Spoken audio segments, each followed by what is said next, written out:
دیکھیے اس میں سب سے امپورٹنٹ بات یہ ہے، پہلے تو ان کے جو سیاسی مطالبات ہیں اس سلسلے میں عمران خان صاحب نے دو رد عمل نہیں دیا۔ ایک تو وزیر اعظم نے کل باقاعدہ انہیں کہا ہے نواز شریف صاحب نے کہ وہ آئیں، ان سے بات کریں، جو بھی ان کے مطالبات یا مذاکرات ہیں اس کے لیے انہوں نے ان کو اس مطالبات پیش کرنے سے پہلے ہی مذاکرات کی دعوت دے دی۔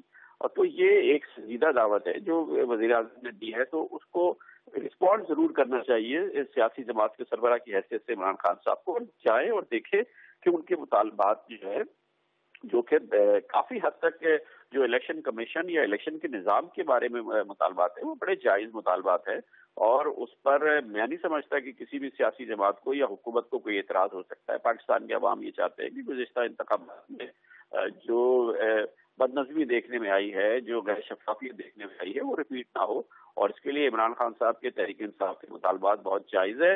اور اس کے لیے اہم بات یہ ہے کہ وزیر اعظم نے خود دعوت دے دی ہے، تو بیسٹ اپرچونٹی سے خود براہ راست وہ بات کو مطالبات پیش کرے اور اس سلسلے میں بات چیت کر لے۔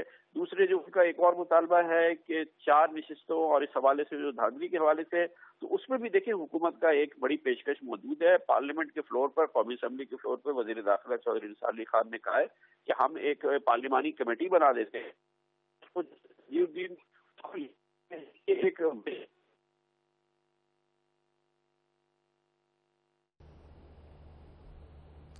جی، کامران صاحب کی لائن ڈراپ ہوئی ہے اور وہ ہم سے بات کر رہے تھے۔ انہوں نے کہا کہ عمران خان صاحب کے مطالبات خاصی حد تک جائز بھی ہیں، اور اگر وہ اپنے مطالبات کے لیے اپنے لوگوں کو موبلائز کر رہے ہیں تو یقینی طور پر وہ اپنی پارٹی کو زندہ رکھنا چاہتے ہیں، اپنے لوگوں کو بتانا چاہتے ہیں کہ ہم موجود ہیں۔ اور اس کے ساتھ ساتھ یہ بھی کہ وزیر اعظم نے جب انہیں اس بات کی دعوت دے دی ہے کہ وہ آئیں اور وزیر اعظم سے بات کریں، تو یہ راستہ زیادہ مناسب سمجھتے ہیں کامران صاحب۔ ہم سہیل وڑائی صاحب آپ کی طرف آئیں گے۔ سہیل وڑائی صاحب یہ فرمائیں کہ ہمارے ادارے کے لیے جو کچھ عمران خان صاحب نے آج فرمایا، انہوں نے کہا کہ اس کو باہر سے امداد بھی ملتی ہے اور بہت سارے الزامات ہیں جو آپ نے یقینی طور پہ سنے ہوں گے، کیا جواب دیں گے آپ؟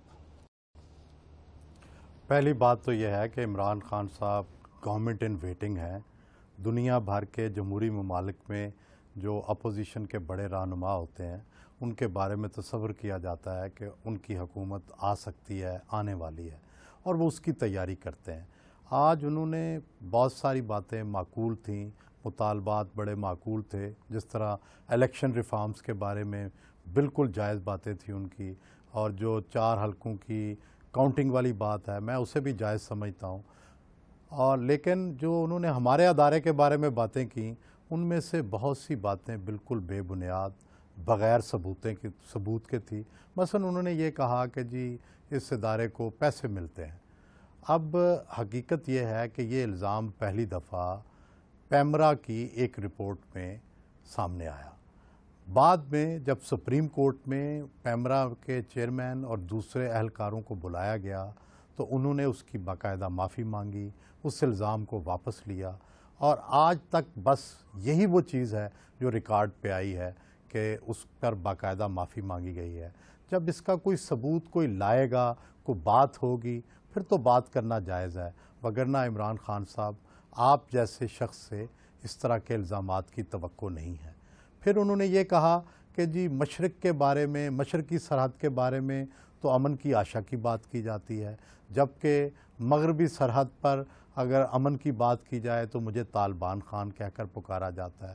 اب اگر اس کی حقیقت بھی جانیں تو جنگ میں تو ہر رائے اور جیو میں تو ہر رائے کو پیش کیا جاتا ہے۔ کچھ لوگ جنگ میں اور جیو میں ایسے ہیں جو چاہتے ہیں کہ طالبان کے ساتھ امن مذاکرات ہوں۔ ہمارے انصار عباسی صاحب ہیں، حامد میر صاحب ہیں، وہ بڑے زور و شور سے امن مذاکرات کی حمایت کرتے رہے ہیں۔ ہمارے انتہائی قابل احترام نجم سیٹھی صاحب ہیں جو شروع دن سے یہ سمجھتے ہیں کہ طالبان سے مذاکرات کا کوئی بڑا فائدہ نہیں ہوگا۔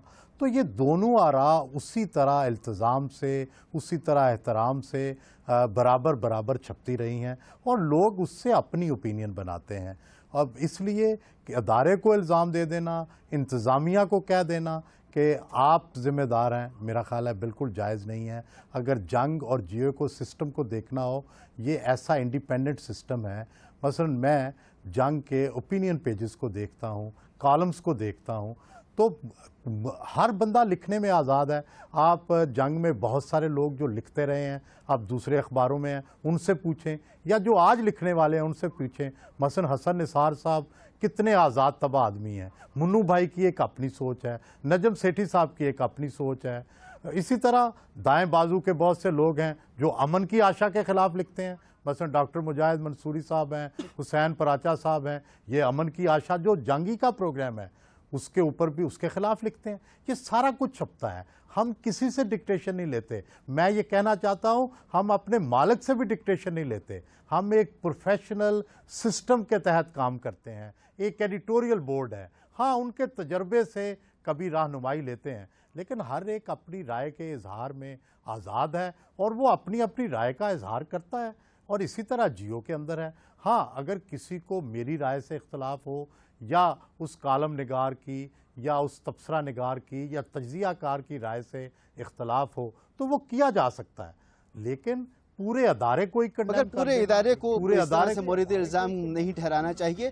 اور جی، پورے ادارے کو اس طرح سے مورد الزام نہیں ٹھہرانا چاہیے. مختلف الخیال لوگ ہیں، مختلف قسم کی بات کرتے ہیں اور ہر طرح کا پوائنٹ آف ویو ہمارے چاہے ٹی وی ہو یا اخبار ہو اس پر موجود ہوتا ہے. ایک بریک لیتے ہیں اور بریک کے بعد گفتگو کو یہیں سے آگے بڑھائیں گے.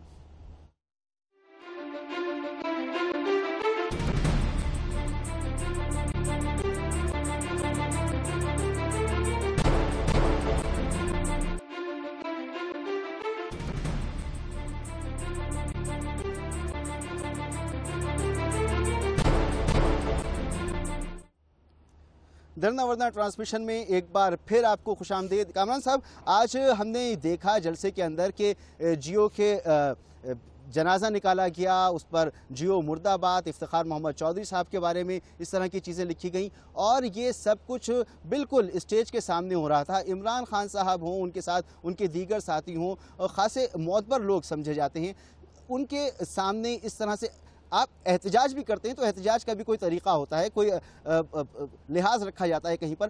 آج آپ نے جو ماحول دیکھا اس پر آپ کیا کہیں گے؟ احتجاج کا تو پاکستان میں جو طریقہ ہوتا ہے وہ ہم سب دیکھتے ہیں. احتجاج کا بالکل حق حاصل ہے. عمران خان صاحب نے کہا کہ انہیں سوال پوچھنے کا بھی حق حاصل ہے، لیکن جب آپ کو سوال پوچھنے کا حق حاصل ہے تو ہمیں جواب دینے کا بھی حق حاصل ہے نا. جب آپ سوال پوچھتے ہیں تو ہم اس کا جواب دے سکتے ہیں. ہم اس کا جواب ان گنت بار دے چکے ہیں. یہی الزام یہ پہلی بار نہیں لگ رہا کہ آپ باہر سے پیسے لیتے ہیں پھر ایجنڈا سیٹ کرتے ہیں. یہ الزام پچھلے کئی مہینوں سے ہم مسلسل سن رہے ہیں. اس کا متعدد بار جواب دیا جا چکا ہے، دلائل کے ذریعے جواب دیا جا چکا ہے. اب آپ کہہ سکتے ہیں کہ یہ میرا سوال ہے، یہ تو آپ جواب دے رہے ہیں، میں آپ کے جواب سے مطمئن نہیں ہو سکتا، تو آپ طریقہ کار تجویز کر لیجئے.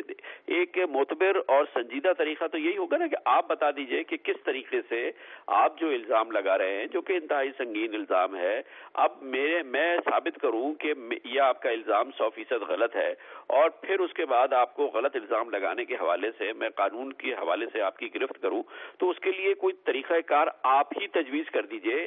آپ ایک فورم تجویز کر دیجئے جس کو سارا پاکستان کہے کہ یہ انڈیپینڈنٹ فورم ہے، ونس اینڈ فار آل. وہ آزاد فورم اس بات کے ان الزامات کا جواب ڈھونڈ لے، اپنی تحقیقات کر لے، سپریم کورٹ کا کمیشن بن جائے اور کوئی بہت آزاد فورم بن جائے جہاں سے تسلی ہو جائے عمران صاحب کی، جہاں سے وہ اپنے اس الزام کی تسلی کرانے چاہیں.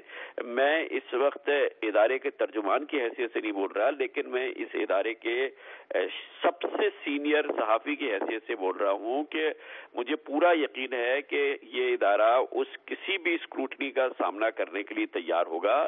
جو بھی آپ طریقہ کار تجویز کر لیں، جو کہ معتبر ہو، جو کہ آزاد ہو، جو کہ پروفیشنل ہو، جو کہ غیر جانبدار ہو، کوئی بھی تجویز کر دیں. اور یہ میں بھی دیکھنا چاہوں گا کہ کیا ہمارے جواب کسی کو تسلی دے سکتے ہیں یا نہیں. ذاتی طور پہ میں سمجھتا ہوں کہ جو اس سے پہلے جواب ہم نے ان الزامات کے حوالے سے دیے ہیں وہ نہ صرف مدلل ہیں، وہ سالڈ ہیں، وہ فول پروف ہیں، وہ بالکل صحیح جوابات ہیں. لیکن چلے آپ کہیں کہ آپ اس ادارے کے ملازم ہیں، آپ اس کے اتنے سینئر رکن ہیں، اس لیے آپ یہ کہہ رہے ہیں، تو میں تو یہ کہتا ہوں کہ آپ خدا را کوئی طریقہ کار تجویز کر لے، لیکن اتنے سنگین الزامات کے حوالے سے. خان صاحب آپ بھی یہی کہہ رہے ہیں کہ آپ عمران خان صاحب خود کوئی طریقہ بتا دیں. جنگ جیو ہم اگر